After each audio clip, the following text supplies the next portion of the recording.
What's up, y'all, and welcome back to the Michael Experience podcast. I am your orator and originator, Michael, and these are my thoughts, my life, my way.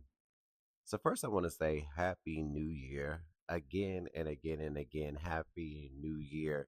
Happy New You. Happy New Focus. And all of the things that come with bringing in, the top of a new season and year. So, in this new season, I've talked a lot about self, and we're just going to continue that.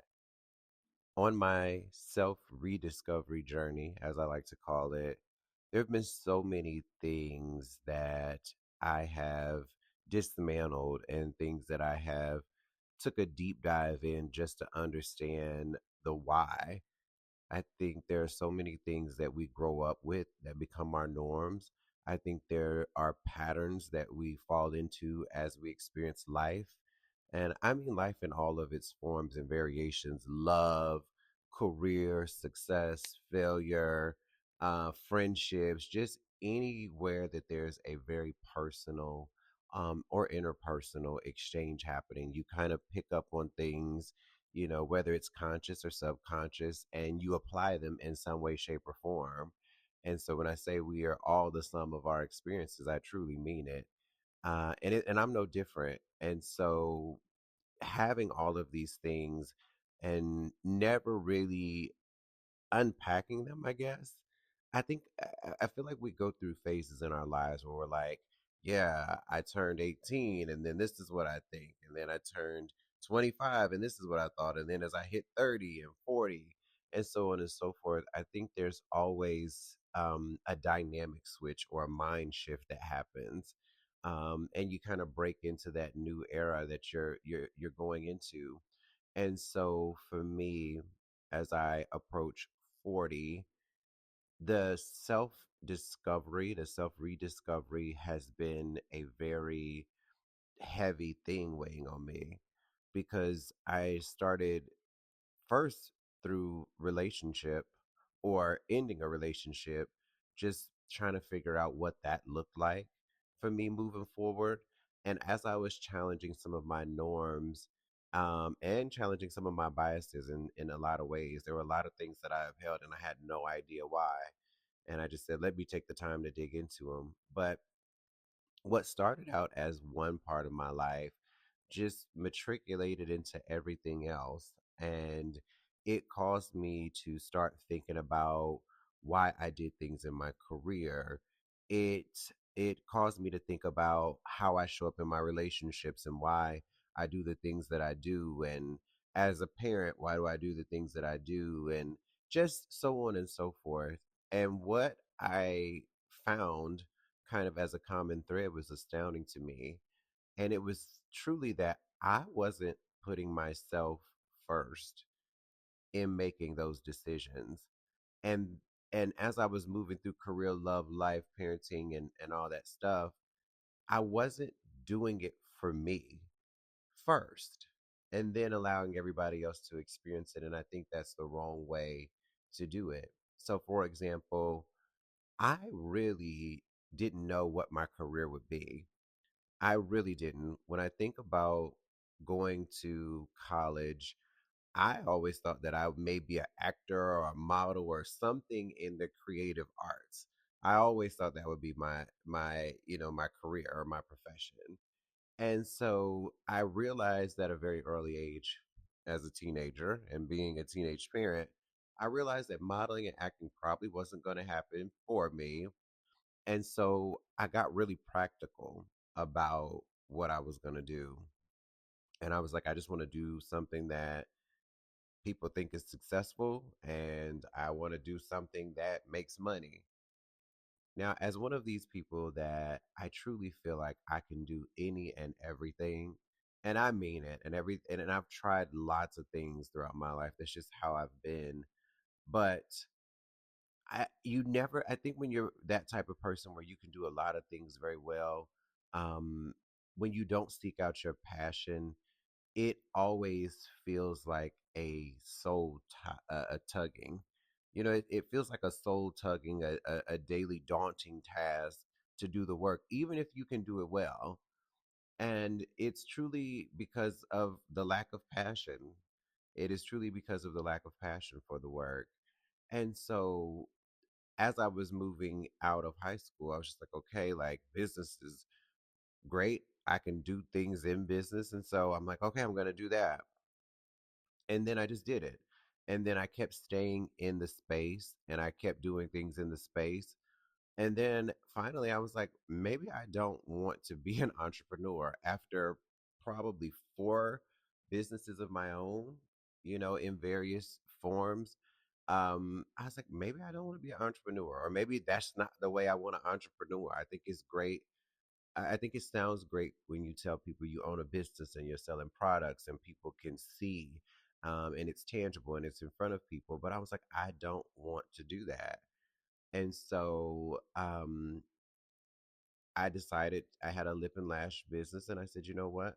I'm just going to liquidate this, and I am not going to do another retail thing. I'm just not.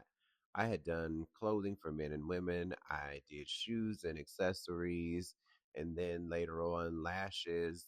And I just lips and lashes, and I was like, I just like there's no passion in it. Yes, you can make money in it, but there's literally no passion in that for me.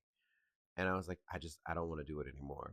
And so I made the decision and then I was like, okay, great. But then it started me to thinking about all of the other things in my life where I had formed those things too. And I just stuck with it because people were saying, oh, that's great. Oh my God, this looks beautiful. Oh my God, you're and I started thinking about it. I started thinking about how I would always show up for people because, well, I mean, of course, you should show up for your people if you really care about them. And I deeply care about all of my relationships, whether they're family, friends, lovers. I always want people in my circumference to feel in my circle to feel good. But there are definitely times when I've upheld that when I shouldn't have.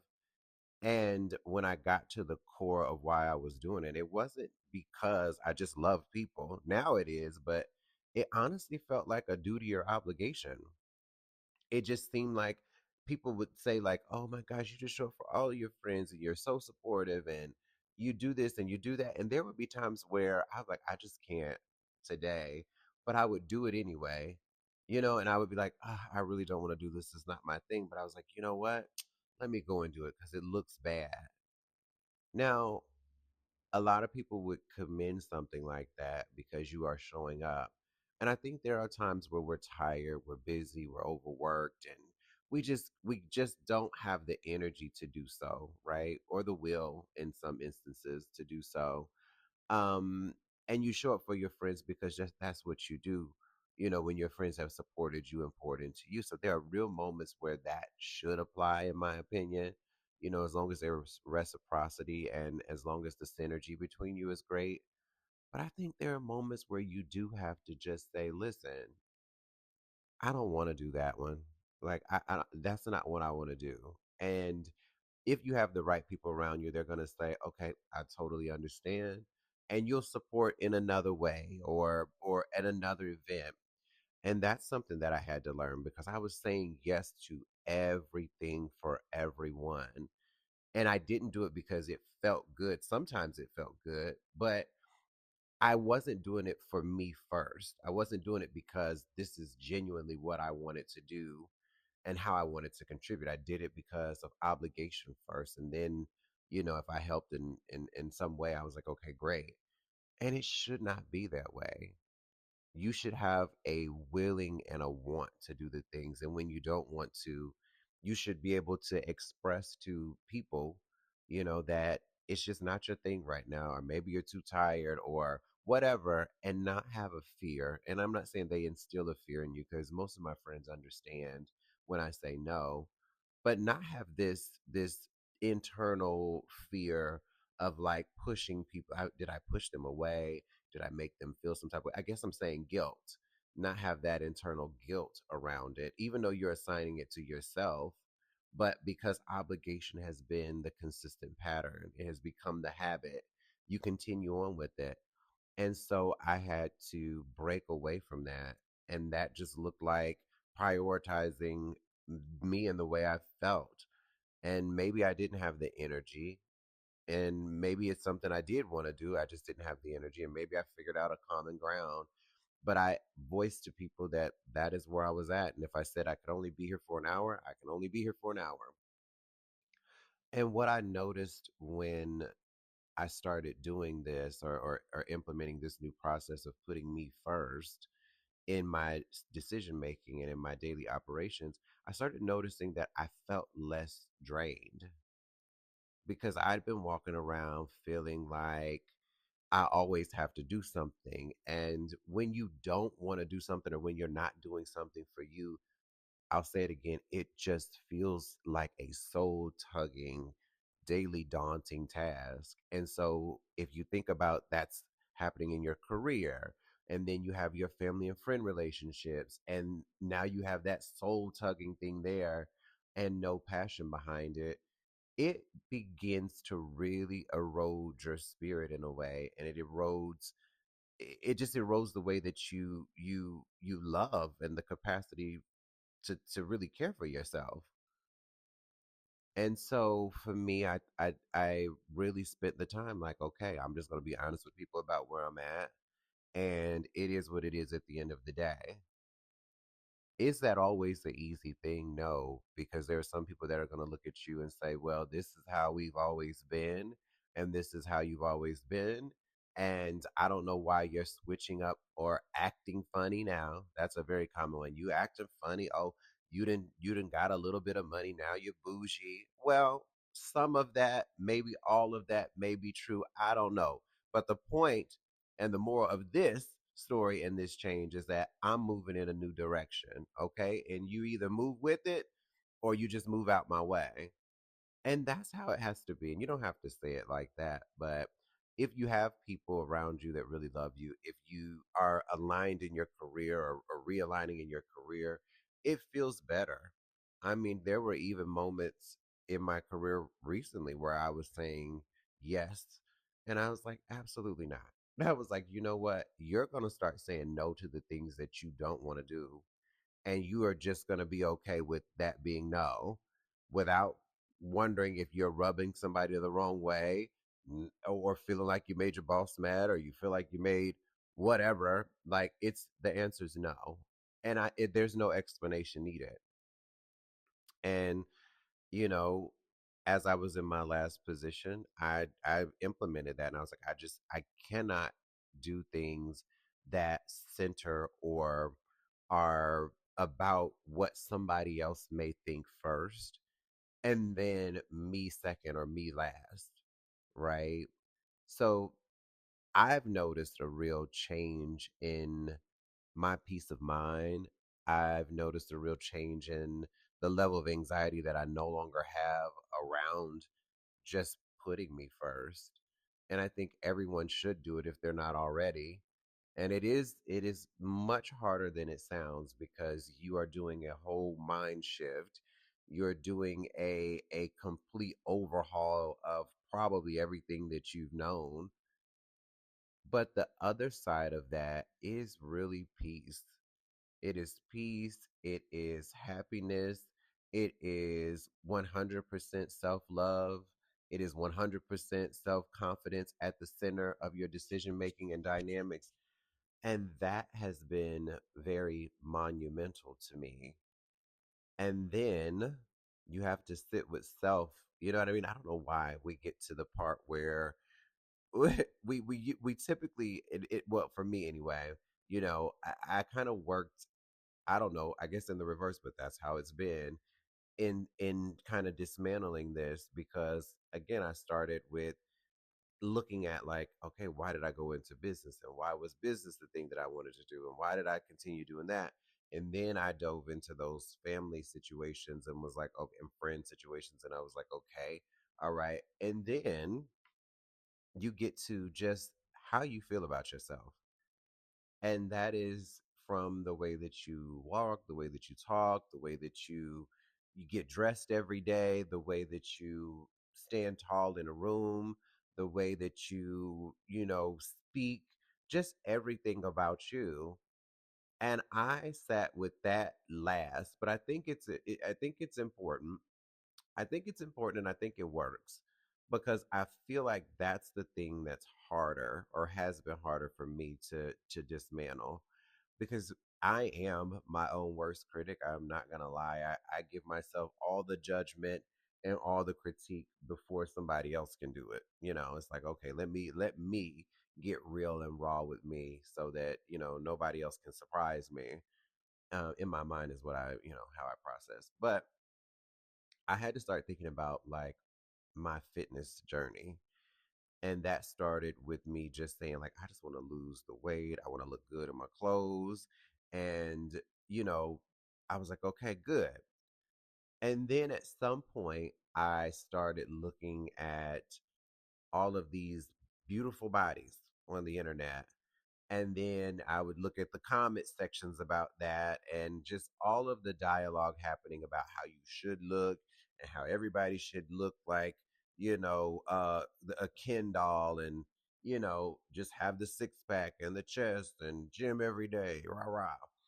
And so I started internalizing that and I said, okay, well, if I continue this journey, like I need to be that because people say that's what you're supposed to look like. Never mind what I really envisioned for myself, because that was never in the cards for me anyway. Like I've always been very, very skinny and petite, and well, I'm tall, but petite tall. And so I've never really had that physique. And I just was like, why am I obsessing about what someone else is going to think when they look at me, as opposed to just you work on your body and you make it look the way that you want it to look, and then somebody out there is going to enjoy it. So again, working in the reverse, and I'm like, my God, why is it taking me until almost 40 to get here and to understand that I am just doing this whole thing backwards? And so I started really just I did still look at other people as models, but it wasn't like I just picked the biggest, buffest, most cut person and I was like, that's who I want. And I was like, that looks nice. But I started looking at myself in the mirror and I was like, what is it that you would like to see at this stage? And I had, for context, I've been 165, 175 at max most of my life, and I'm 6'1". So imagine that. I never, I would have never thought about being this muscle bound guy, nor would I ever thought about having a six pack or a chest or any of those things. Would have never thought about it because I was always so lean and so thin. And so you get to this point in life where I gained about 100 pounds. So I was about 270 pounds coming out of my last relationship. And I just immediately was like, let me hit the tricks that I already know with losing weight. And I was like, okay, I'm losing the weight. When I finally started losing the weight, I looked at my body and I said, my body is different. Like it looks different. Everything just looks different. And then I started reimagining like what would you want that to look like? Like what what would you like? And then of course that's when I started looking at the other things and I was like, well, they're telling me to be that. And then I pulled back and I said, no, like if you walk past the mirror every day, what would make you say, I want him? You know what I'm saying? Like I want him. And I know some people are probably like, now wait a minute, friend. You're saying you want yourself. I want myself in the worst way possible. I mean, everything that I could fathom doing to somebody else, I want to look in the mirror and say to myself, if I wasn't me, I would be doing me. You understand what I'm saying? I mean, I know that sounds crazy, but you have to have that level of confidence and that level of pride in who you are. And I think that makes you move differently. And so I just was like, okay. And I would just like, I'm not about to look at all these people. They look beautiful. I'm not about to fascinate. I'm not about to fixate. I'm just gonna do me and see how I feel. And I think I just randomly came across some guy. He was in a pool. He was in a pool and he kind of had the same frame that I have. And I don't see a lot of people who are built similar to me. And so he had the same kind of frame and stuff. And I was like, oh, well, wait a minute. And so I looked at his pictures on his thing or whatever. And I was like, that is nice. Like he had a nice piece of chest. It wasn't like overly big. It wasn't like, flat or anything like that, but it was just like a nice little cutout. And then he had a you could see that he had a six pack, but it wasn't like a hard six pack. Like the shape was there. And I said, you know what? I said, that's it. Like when I think about how I want myself to look, I was like, I want to look like that. I want to look like I have the tone and the definition. And I'm not trying to be like this big buff thing because that's never been me. And right now, it's not me. There's nothing wrong with it. It's just not me, you know. And so I said, okay, great. And I put him on my vision board. And every day when I would walk past his photo, and then as I've been doing my fitness and my working out, I would look and I'm like, okay, all right, okay, all right. Now, at some point, what I will tell you is it changed the way that I looked at myself so much, in that, in the reverse, I kept looking at my body and looking at everything that was wrong with it.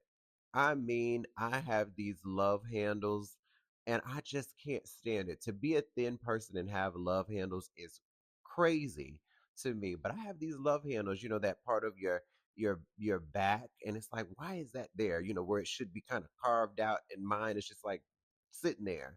Probably some leftover cinnamon rolls or something from my previous life that just don't want to leave. But I'm like, I hate those.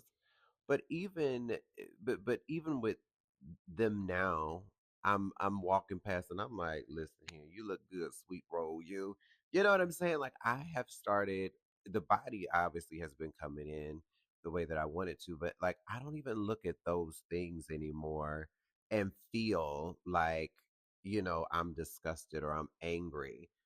From the love handles to the stretch marks, because I have stretch marks, and I'm like, oh, you looking damn good, you know? And it just has been this organic thing on my journey of like, okay, I feel really good about me now.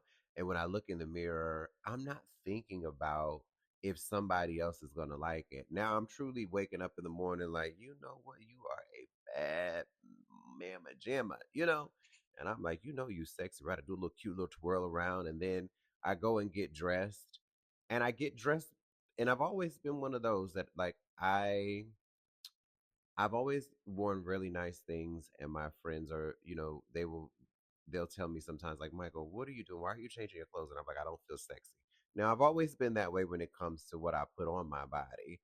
But about my body itself, I don't know. I was a little late catching up to it.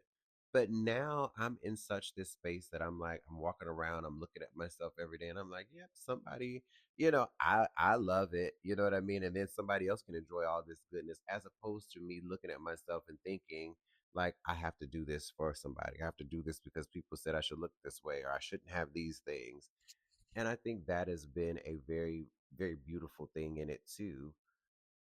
And it's started with, like I said, just one thing. And then I just started, challenging my other areas and aspects of life. And so I always tell, I think I've always said self-preservation is the first law of nature. And I do believe, I've always believed and upheld that. Do I feel like I've always lived it? No. But I've always said it. I've always acknowledged that that was so important. And in some ways, of course, I put myself first. Or, if I was forced to make a decision, you know what I mean, I would have to say, well, it's going to go against maybe what my first mind is. But yes, I am not doing that. But now I can say that it is just completely natural and organic. When I wake up, I'm like, all right, what are we doing today, and how are we showing up? And it really is about how I feel and how I want to move into my next moments. So I hope for everyone that you can kind of get that shift, if you haven't already, to just be like, you know what? Every time I wake up in the morning, I have to look at myself first and say, I love this about me, and I'm going to do this for me today. Or maybe I'm not going to do that today, whatever that looks like. But I hope that everyone can experience what that really feels like without feeling guilty, like I said, and without putting our obligations first. as it relates to, career and what we've upheld for a long time, and family and what we've upheld for a long time. If you don't want to be the go-to person and the cash cow anymore, don't. If you don't want to be the person at work that takes on projects that you really don't like, but you do it because you're like, I feel like I can't say no, don't take on those projects. Say no. Say no. Do what it is that you want to do for you. And then maybe that version of you fits, perfectly somewhere else. But it's freedom. It is freedom at the end of the day. And I've never felt more liberated than today. Now, of course, there are going to be people that decide not to go with you. Like I said, they're going to decide that, well, this is too different. You didn't, you got too bougie, or you didn't elevate it so much that you don't know your people anymore. And that's okay. That's okay. So as we change, so as we grow, so as we are different, so is what we need, want, see, and attract. And that just means that sometimes people have to be left by the wayside or left wherever they are, and you can love them for the moments that you had, but you can't take that old energy and those old expectations into your new season, into your new life, into your new you. It just doesn't work, so you have to let go. I know that can be hard when you spend years with people, and you've had some milestones, and maybe you've gone through some things with them. I don't know, but I have to ask you, is your passion and your purpose greater for your future self, or is your passion and purpose greater for your old self? And where are you going to place your bet going forward? I venture to say there are far more things about the old you that you would just like to leave behind and not revisit again. And the you that you want to become is the sum of all of your aspirations, all of your triumphs, all of your success, future success. I venture to say that that is much greater, and that is where your real value lies. And so that is where you should place your bet. And some people can't sit at the playing table with you. And I know it can be very daunting to say that those people can no longer sit at the table and take up space and energy and time. But you have to understand at some point that those people no longer have the skill or will to operate in your dynamic and the game of your life in which you are trying to be a winner. And you have to be able to let those things go. And I know that we all feel a sense of responsibility at times to our family and our friends that came up on the journey with us. And I know sometimes it feels like we're letting them down because we're letting them go. But the truth is, we all have a journey that is uniquely ours. We all have a predetermined, destination. And sometimes that requires us to go our separate ways. Does that mean we hate each other? No. Does that mean we no longer like each other? No. It just means that we grew into the direction that we were supposed to go. And you made a conscious decision as an adult, an informed decision as an adult, to say, look, we are no longer effective with each other. We are no longer pushing each other. We are no longer elevating each other. And there's a part of loving people that is a little jarring or difficult, because you do have to cut the cord. It's kind of like a umbilical cord, right? You have to cut it at some point so that they can sustain on their own. But at the same time, you're like, should I do it? But we know it must be done. And that's what we have to do in sometimes our family ships, friendships, relationships. And that's okay. I think we internalize so much that the end means that it's a bad thing or that separation is a bad thing. And we need to really flip the script in our minds on what it really is. It just means that we're being redirected in the way in which we're supposed to go as people. And if you truly love them, you love them enough to let them go and be and flourish, however that may look. And so those conversations have to look different.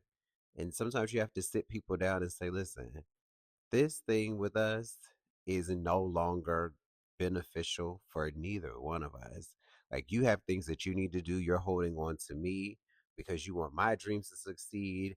I am holding back on what I should do for me because in some way I want to make sure that I don't lose you or leave you, but I'm realizing that by doing that I'm going to lose myself, and once I lose me, so have you lost me.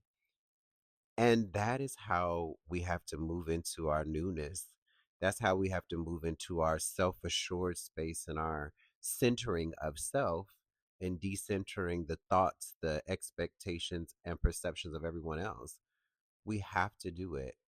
And it doesn't feel good at the beginning, but my God, once you let go and you are allowed to be who you are, and those people are allowed to be who they are, everyone wins in that dynamic.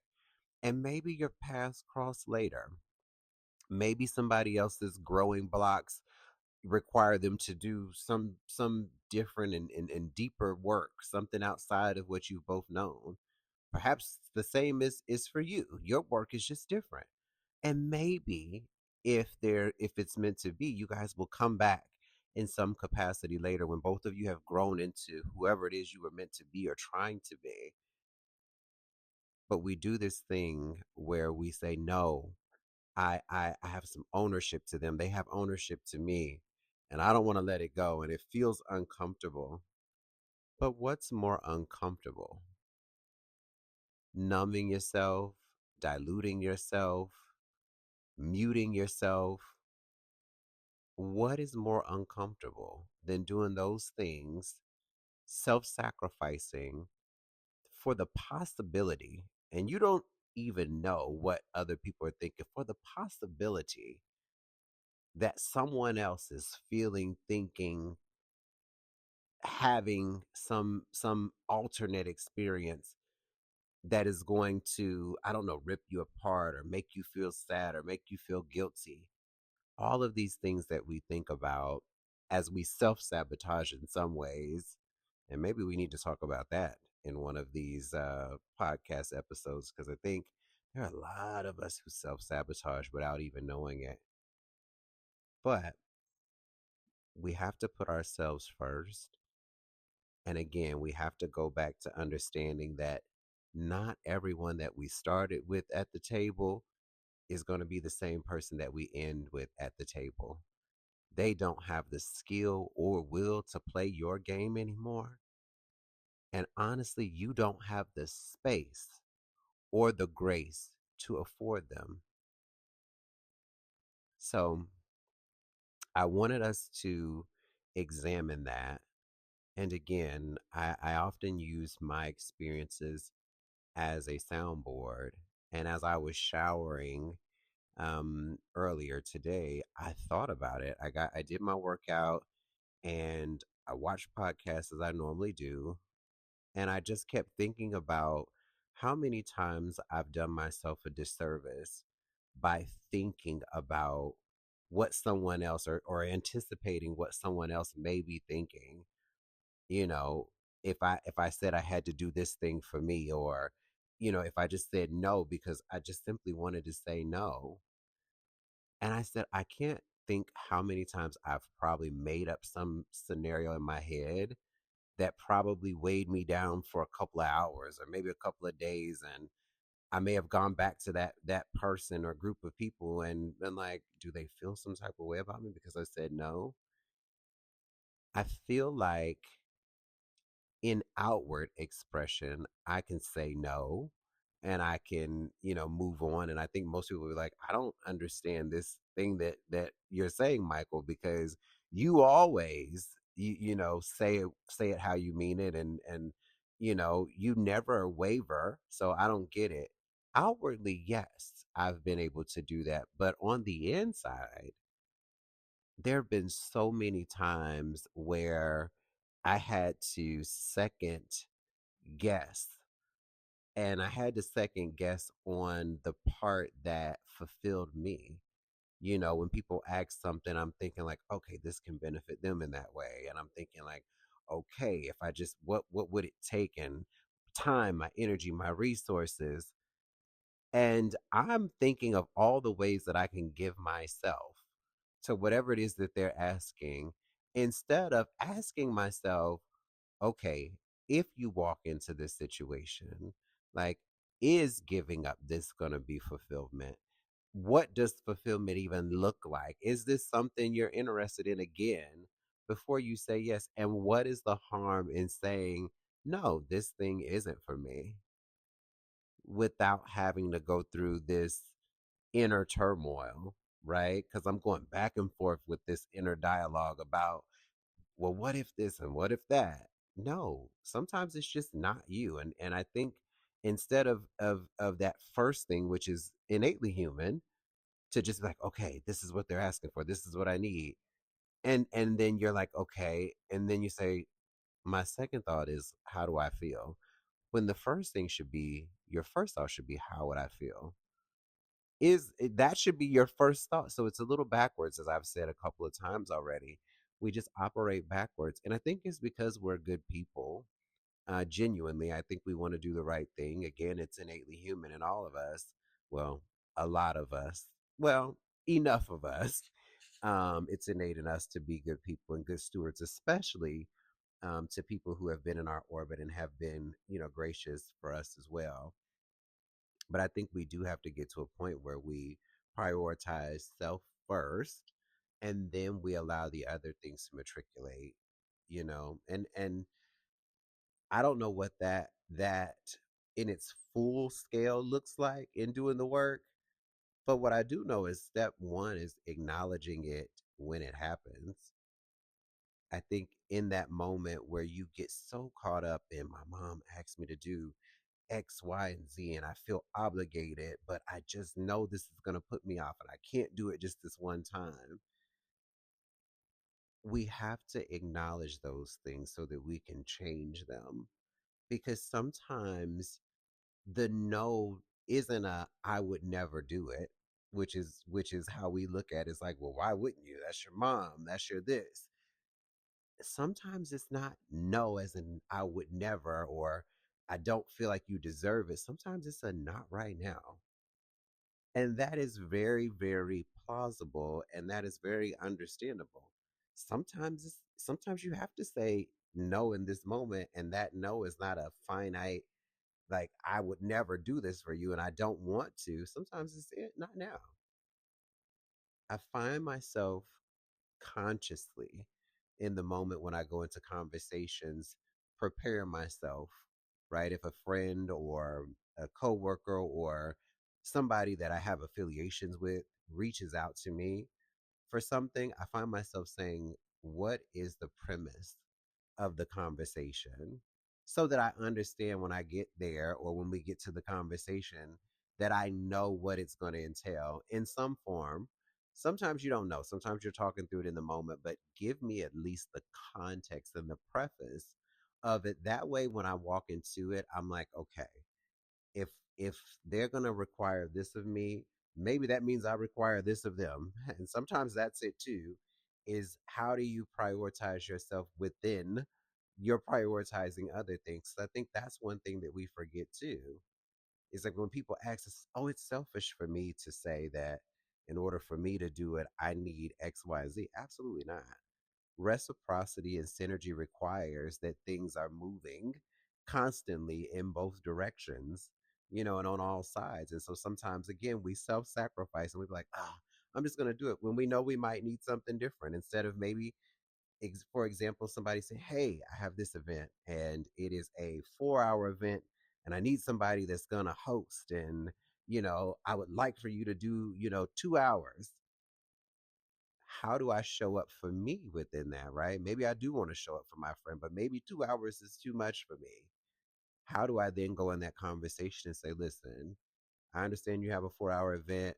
I can give you an hour on the front or an hour in the duration, or maybe even an hour at the end, but I cannot give you a standing 2 hours, right? Or you say, hey, listen, I'll come out for 30 and introduce, and then I will kind of go backwards. You do your thing, and then I'll come in and wrap us up. Because maybe you just don't have the energy for it, or maybe it just requires, a lot of mental, power that you just aren't willing to exert at this moment. Maybe you have to reserve it for something else. But you have to be able to say those things. You have to be able to go into those situations and say, okay, too, you know, in addition to, right, helping you, I also have to position myself in a good space as well. And that is something that I have consciously done for the past, what, 4 or 5 years. And it's been a constant reminding, um, and sometimes it feels like first nature, but sometimes I revert back to that old programming where it is second nature, where you just your church person or your mentor says something, you say yes, and you don't ask questions, and you don't make requirements or requests in the situation. There is absolutely nothing wrong with you doing that.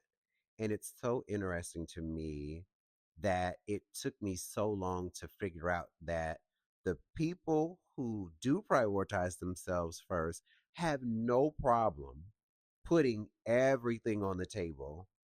And I think once you realize and acknowledge in yourself the deficiency and the gap, and you start working to fill it, you then see those characteristics in other people, not as off putting or not as, oh my God, they're demanding, but you start to see that as like essential.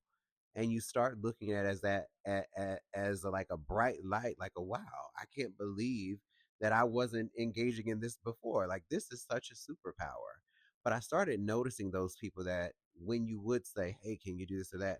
And they would say, listen, if I show up for that, I need, these few things or whatever. And this is what that looks like for me. And I see how people operate and receive that, because that that's what the exchange is. As they say, fair exchange is no robbery. But it's something that I think a lot of us have to learn, not just in a business sense, but in an emotional, in an intellectual, in a romance, situation. I think we really miss out on that. It's like, I'm showing up to love you, and I'm going to say yes because that's what love is. Love is saying yes. And we have it wrong. Love is someone stating their wants, their needs, and their desires, laying it on the table, energy and all, and you showing up and saying, this is how I can love you. And this is what I am willing to give, or what I'm able to give to show you. And also within that, this is what I need. Because your love, your kind of love, your exchange of love will then in turn fuel my love. And so, again, back to that synergy and that reciprocity. That is how this life thing should work. Now, I understand that that sounds like one of those, in a perfect world, right? In a perfect world, everything would be great. We would hold hands and sing kumbaya. But it's far more practical than we make it. And I think fear of letting people down again, and fear of letting go, in some instances, letting go of people, letting go of bad habits, just letting go of what we've known, feels so foreign, and it feels so uncomfortable as we start doing it. But as a person who is willfully practicing self first in my thoughts and in my actions, so that what I'm projecting is also what I am feeling and living internally. Because I need those things to be in sync. I don't want to have to walk away from a situation anymore and be like, oh God, I should have said this and I should have said that. No, let me lay it on the table. And where there's reciprocity, there you will find me. Where there is synergy, we will continue to create it. But it does require us to let go of some of those old things. We have to. And so, again, I will say, I always advocate for others to center self. And as I'm career coaching, as I'm life coaching in a lot of aspects, I make sure that I tell people to center and start with self, because I've sat across the table, across my desk, and talked to people about their careers and their lives, and they will talk about everyone else but themselves in it. Well, my boss wanted me to. Well, my mentor wanted me to. And well, I got to take care of my family. And I stop people and I say, well, I heard about some of your motivations for other people, but what is it that you want? At the end of the day, what makes you feel whole? What makes you feel loved? What makes you more fulfilled in your everyday life? Because what I know is that at some point you will continue to power through, but at some point you're going to open your eyes and realize that you've done everything in preposition and positioning everyone else, and then you've forgotten who you are. And I never want to be in a space with somebody who loses their self-worth, their self-identity, their level of self-awareness, value. I don't want to sit across from people like that, because it is one of those dampening and very deafening things to see and to try to work through. I don't know if you guys and ladies and they them know people who just seem so empty. That can manifest itself in a lot of different ways. It's the person that seems like the mean lady or the mean guy or the mean person in the office. It can be the person that is socially awkward because they don't want to say anything, because every time they say something it's taken the wrong way, and so they just kind of stay off to the side, and when they do speak, it just seems disjointed. It could be the person that's too hyper in the space and they talk a lot, but they're not really saying a lot. There's not a lot of depth to what they're saying or value in the words that they're speaking. So I think it's very important that we nurture ourselves and have a strong sense of who we are and who we want to become, and not let all of these outside things, which can be heavy weights and heavy influence, but we have to tune out the noise. We have to tune out the noise, and we have to zone in and tune into what it is that we really want. And in every person, every place, everything, every career, every moment, in every intersection in which we are present, we have to show up and and decipher, what is it that this does for me, or does it do for me? Is this the lesson? Is this going to take more from me than it's going to give? But in every intersection of our presence, we need to understand what effect that has on us. And the first step to doing that is, self acknowledging, self affirming, being self aware. And I don't mean self aware and just like, oh my God, I had a slip of the tongue in front of someone, or oh my God, I wore the wrong thing here. That's great. I'm talking about the inner self awareness, that we understand what we bring into a space, and we have already assigned value based on what we bring into a space. And we know that when we start to socialize and communicate with other people, how we are adding value and what that perceived value is. And that is how we move into the room and be the moment and own the moment and create a series of moments that are going to return to you everything that you need. And so, again, I've been doing that work for about 5 years. And I will tell you, it was very weird at first. I was like, oh God, what are they going to say? What are they going to do? Oh my God, they're going to my boss is going to think I'm rude. People are going to think I'm not a team player. Like, this is crazy. People are going to think I'm mean because I turn down dates or I don't go to certain events. It was very awkward and jarring in the beginning. But once I realized that I was much better for it, and once I realized how powerful my voice and my presence was in terms of how I was perceived in a room or the value that I brought into a room. And so for me to walk in and say, I need this, if you want me to do that, I need these things. And people are like, okay, yes, I'm going to do it because you are valuable in that way. You are needed. And so it just affirmed so many things.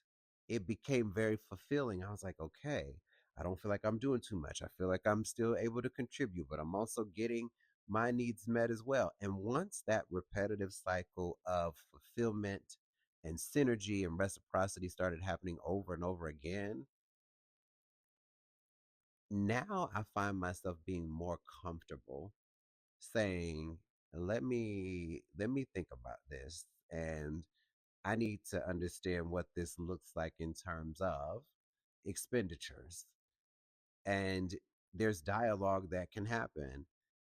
No one at this point, right, gets upset. If they did, might be one of those people or places that I have to let go. But for the people that are in it for the right reasons and that understand, it's not been a problem.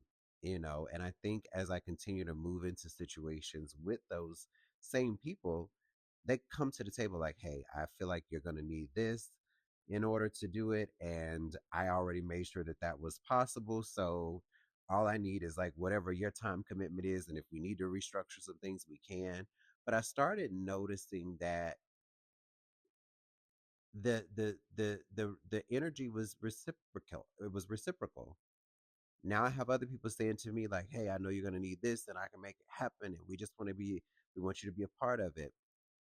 But that is a good and a positive energy and habit to begin creating if you haven't already. And I'm here to tell you it feels so good.